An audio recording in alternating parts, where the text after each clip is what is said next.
Ladies and gentlemen, boys and girls, children of all ages, welcome to the A-Okie show. My name, of course, is Skip A-Okie, and joining me today is Super Tex Brent McKenzie. Brent, how are you doing today? Doing pretty good, man. How are you? Man, if I was any better, I'd be you, boss. Let me, yeah, I know. I like to be, talkative, uh, and just charismatic, if you will. Uh, So, you know who I am, and I know who you are. I've been keeping up with you ever since I started watching independent wrestling in 2018, and finally got to meet you this year, and I was stoked. Um, but some of my fans, they're not from the North Texas region, and they may not know who you are. So introduce yourself. Let's I hear am about you. I am Super Tex Brent McKenzie. I have been wrestling now for, hold on, almost 13 years. Wow, Primarily in Texas, but been around the block a couple of times. nice. Where all have you been with wrestling? Uh, Been out to the Southwest, New Mexico, Arizona, Utah. Nice. Wrestled in Arkansas, Illinois. Um, I think that's it. But primarily in Texas. Primarily in Texas. That's your home. That's my home. Hey, that's Obviously, my home too. So I am Super Tex, so Super Tex. can't be Super Tex from Minnesota. That'd No, be that it doesn't work like that. I was listening to a song by a British band a couple days ago, and they were talking about driving down an Alabama back road. I was like, "You've never done that before a day in your lifetime. Doesn't work like that." Uh, what got you into it? You said you started about 13 years ago. What uh, made you want to get started in professional wrestling? well. I started watching wrestling, I guess, all the time when I was about 13. Um, Okay. uh, I'd seen it growing up, and it just wasn't didn't really it really didn't connect with me Hmm. until I guess the NWO stuff started. Yeah. And it's a little bit more of an element of realism to it at that point because they were using these guys' real names. It wasn't as hokey as the early '90s WWF stuff. Yeah. Uh, but looking back, it's that was pretty hokey too. The stuff from '96 to about '98. Yeah. But that's what really kind of sparked my interest in professional wrestling, and I'd always been a fan from that point on, and always caught grief for it. My parents hated it. My family was like, "Why are you watching this stupid crap?" Blah blah blah. Hmm. But it was really the athleticism Yeah. more so than the stories or anything like that. I was like, how are these guys doing this, beating the crap out of their bodies every night? And I was pretty educated as far as a fan goes, so I knew what was up with wrestling. Yeah. But I was still like in my head trying to figure out how in the world these guys are doing, you know. And a few years later, I was 24, 23, I think. Hmm. Yeah, 23. Um, and a buddy of mine knew someone who was training out in La Paz, Texas, uh, Okay. and they had a school. I use that term very loosely. Um, it was Old School Federation, is what the name of the company was. Yeah. And I got in contact with one of the guys who was training there, and he said, "Yeah, come on out." And I was living in Temple at the time, um, so I made that 50-mile trip to Lampasas to go check it out, and it was in the middle of like my cats are maniacs. They just knocked a bunch of stuff off my counter. Um, so I made that trip out there, and it was the middle of a farm. There was a barn, and the the ring was in a horse corral, and it was this Okay. really crappy homemade ring. And I got in there and took my first bumps. And the guy who was running it, I won't say his name just to give him any publicity. Yeah. The he was like, "Oh man, big guy can bump," you know. And I'm like, yeah, "Well, I've always been athletic, so I understood the mechanics of taking a bump um, because I'd watched it and studied it so much."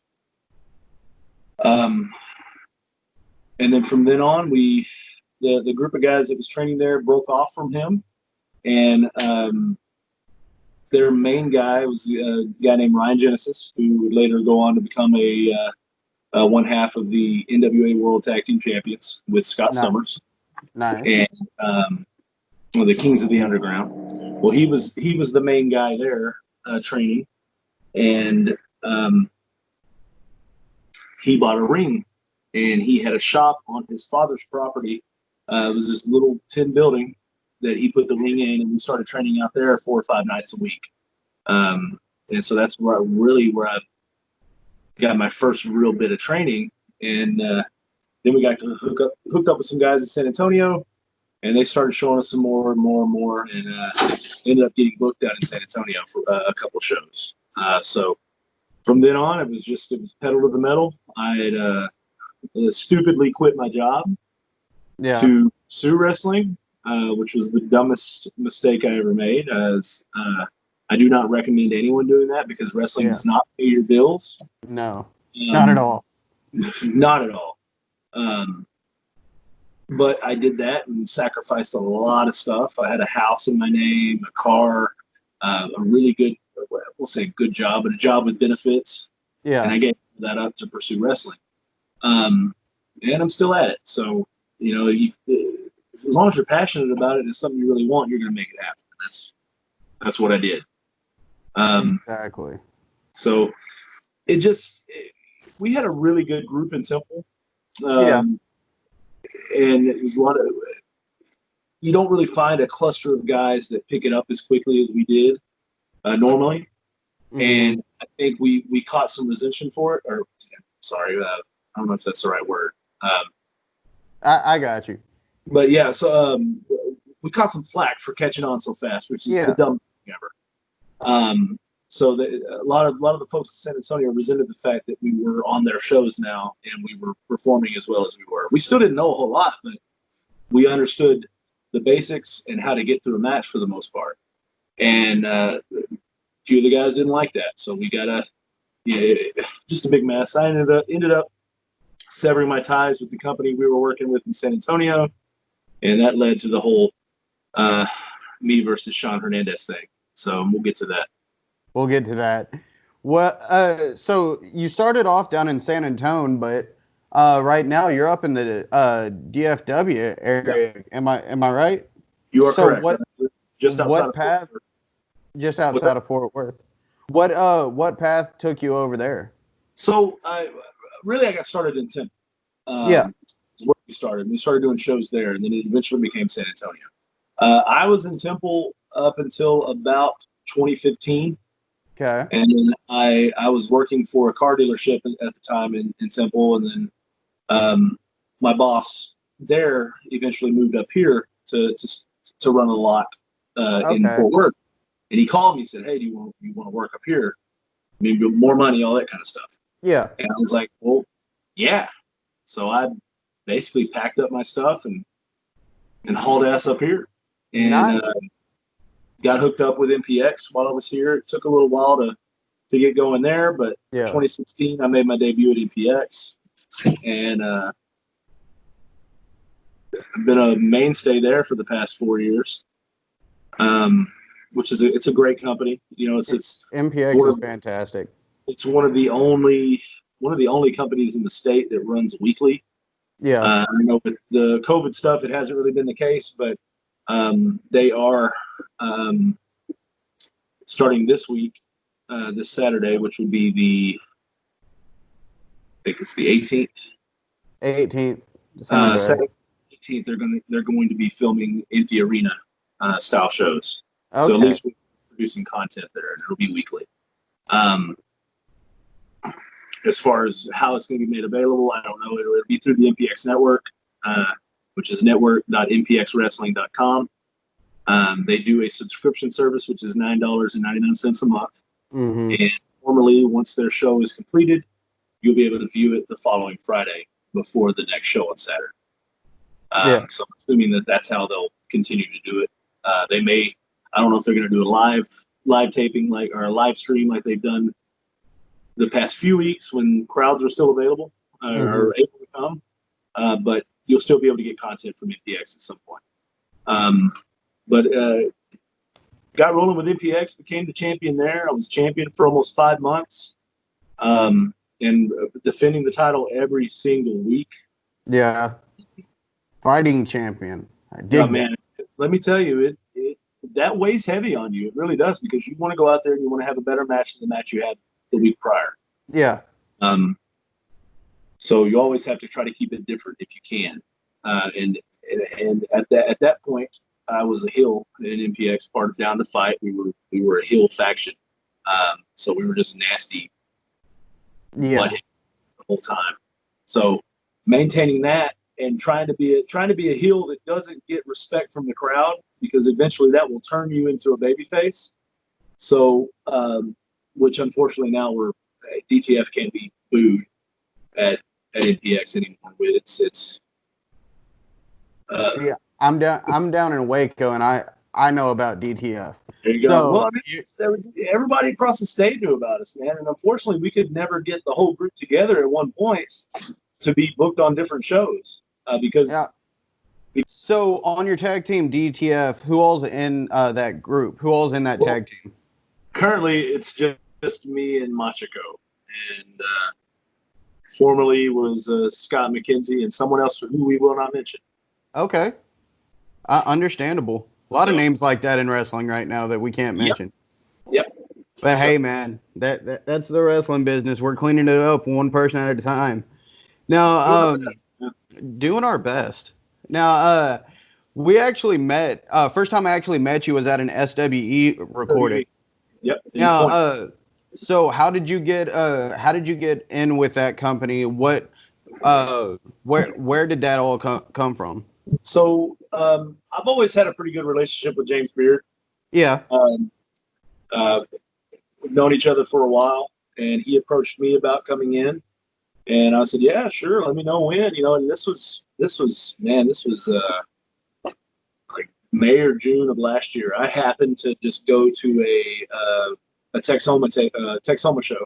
Yeah. And ran into James there, and we got to chatting. And he said, "Hey, what's your availability on this date?" And I was like, "I should be free. What do you need?" And he said, "Well, just tell me your rate." And I go, "Okay." And then he hit me up about a week later, and now I'm a part of SWE. Yeah, great company up there. I've been I'm honored every time they say, "Hey, come up here," and I get to help out. I just get to meet everyone.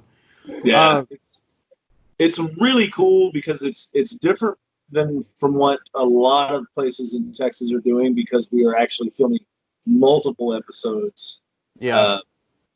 During one sitting. So like this last time in Plano, we did four tapings in a block of 2 different shows. So it's really cool to see that come together, and it's really super hectic that day of, because everyone's trying to figure out what they need to do and who needs to be where, right. whatever, all that kind of stuff. Do I need to get changed out of my suit, put in my gear? Do I need to get out of my gear, put on my suit? It can be a little nerve-wracking, but it's definitely a lot of fun. And it's a good show. There's a lot of really good talent. And this last taping, there were a lot of last-minute changes due to the COVID stuff. Yeah. And they brought in some talent that had never been there before, and they all did a really good job. Pardon me. It is. Uh-oh.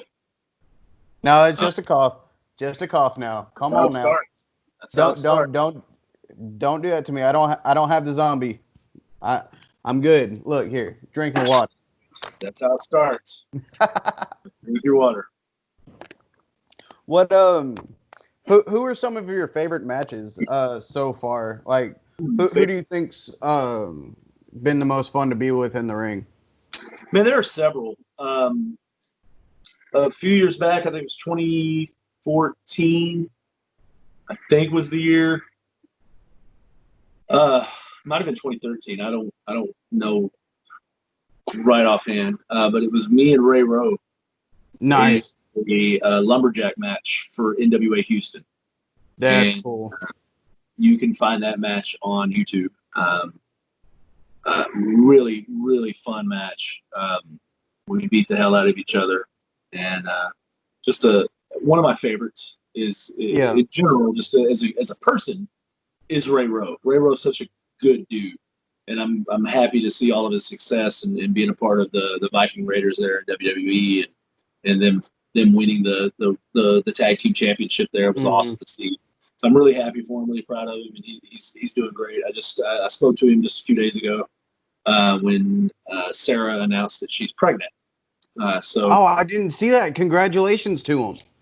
Yeah, so I sent him a text and told him congrats and wished him well, and he said everything's great. So really happy for that guy. He's up there on one of my favorite opponents and favorite matches. Another guy is Moonshine Mantell. Great dude. Great dude. Yeah, he and I were part of a tag team, the Sons of Texas, for a while, and we won tag team titles all over the state, and we know each other like the back of our hands. So when we're playing against each other, there's a ton of chemistry there, and we beat the snot out of each other every time we're in the ring together. So I've enjoyed every match I've had with him thus far. So it's a lot of fun. That's awesome. Where are some of your favorite places to wrestle? We talked about favorite wrestlers to wrestle, but as far as favorite places to go wrestle, what to you has the best vibe? So SWE is really cool. Like I really love wrestling there because there is no drama. Yeah. There's no BS backstage.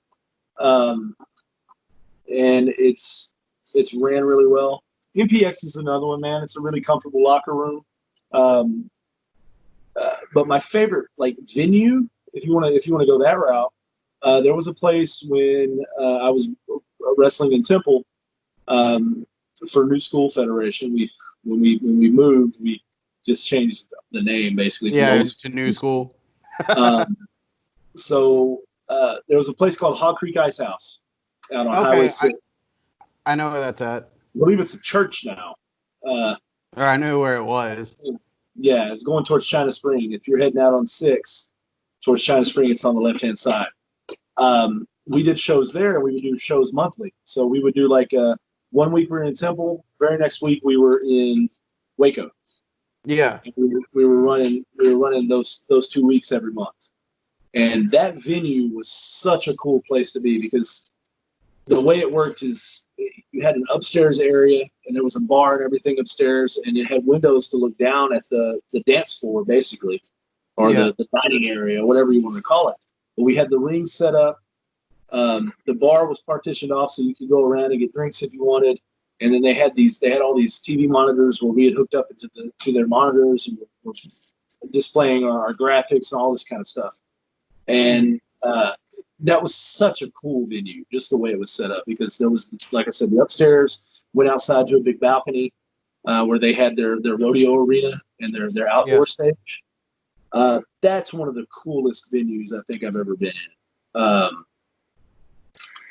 Trying to think where else was a cool place. In Illinois, we wrestled at this old theater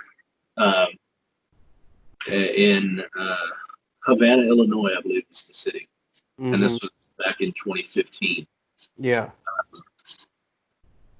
We wrestled for, can't think of the name of the company now, but we drove up there and wrestled there in that old timey theater. It was really cool to see that and watch it from the projector windows. Yeah, that's awesome. I haven't been to many different venues. I've been to the Plano venue with SWE. Been to the Old Point or Old Gen out in Point. I really like that venue. The vibe to it and everything, fantastic. Yeah, it's really that is a cool venue. There are obvious upgrades that need to be made to the place, but they're working on it though. Yeah, they're working on it now. I don't know when or if SWE will be back out there. To do any tapings, I don't know. I think they're wanting to try to tap the market in DFW because they're on the CW33 on Sunday mornings at 2 a.m. So they want to try to get as much of the Dallas market as they can, and it's hard to get people from DFW to drive all the way out to Point just to Yeah. come, especially when there's so much wrestling in DFW in general. Understand. But that's a cool place. It's different. The gym is different. Well, see, I'm from the country. I'm from a small town of 900 people. So going into Point, I was like, oh, this looks like home. So I'm from a little town called Moody. okay, Riesel. 1,100. Yeah, so you know. I know. Yeah, we just went to a small 2A the year after I left, so completely understand where that small town vibe. We have a Bush's inside a gas station and a Subway inside a gas station, and that's it. And I've stopped at that Subway Cefco many a time and done nice the station. So yes. Now I don't want to keep you all night, brother. I know that you're a busy man, but before I let you go, where can people find you? Where can they watch you? Where can they follow you? Yeah. So SWE, obviously, you can watch me do damage there on the CW3 Sunday mornings at 2 a.m. So Saturday night, Sunday morning, 2 a.m. They're also go ahead. Okay. Also, if you happen to miss it, you can watch it on the Fight app for free. Just download the Fight app onto your tablet, phone, smart device, smart TV, whatever it is, and then type in SWE, and it'll pull right up. You got the greats. It airs on Fight on Thursday nights at 6 p.m. Central Time. There we go. And then it's on a couple of other outlets. Right Now TV. Right now, they have an app on Roku where you download the Right Now TV app and you can watch it. I'm not certain on the schedule, but it's usually blocked in with Championship Wrestling from Hollywood and Rocky Mountain Pro. So it's just a pocket wrestling. It's on there a few nights a week, and then it's on the Action Channel, which are Right Now TV and Action Channel are both national outlets. So it's available all over. But if you can't get it on any of those channels, and you're not the DFW Fight TV, is definitely the place to watch it. Because it's free and you can watch it at any time. As long as that new episode is aired, you can go back and watch that, or you can watch all the ones previous. So really cool to be a part of that. But as far as social media goes, find me on Facebook. It's Super Text Brent McKenzie. Leave me a like there. Instagram is Brent McKenzie, and then my Twitter is at the Supertex on Twitter, and you can pick up my merch and my Down to Fight and Supertex merch at supertexonline.com. And you just dropped a new shirt today, did you not? Dropped a new shirt today. It's the Adventures of Machin McKenzie. That shirt looks so dope. And I've got to give all the credit to that particular piece of artwork to my kiddo. Nice. Seven has done the past couple of designs for me as far as the cartoon artwork. Profile pictures is an illustration of me and Machiko in more of a comic book realistic style. This newest one is a little bit more of a toon style. But Seven, you can get commissions from Seven. They do accept Venmo and Cash App. And if you look them up, they're on Instagram at 7 the Frog King. And that's my kiddo, and I'm very proud of them. Nice. That's awesome. See, I've never had somebody plug their kid on the show, so this is a first. So I'm very proud of Seven. I really am. My heart swells when I see that they posted new artwork or something like that. I'm incredibly proud. And I can't tell them enough how much I love them and how proud of them I am. Yeah, most definitely. Well, thank you so much for coming on the show, Brent. You have yourself a fantastic night. And everyone else, thank you for watching the A-Okie Show.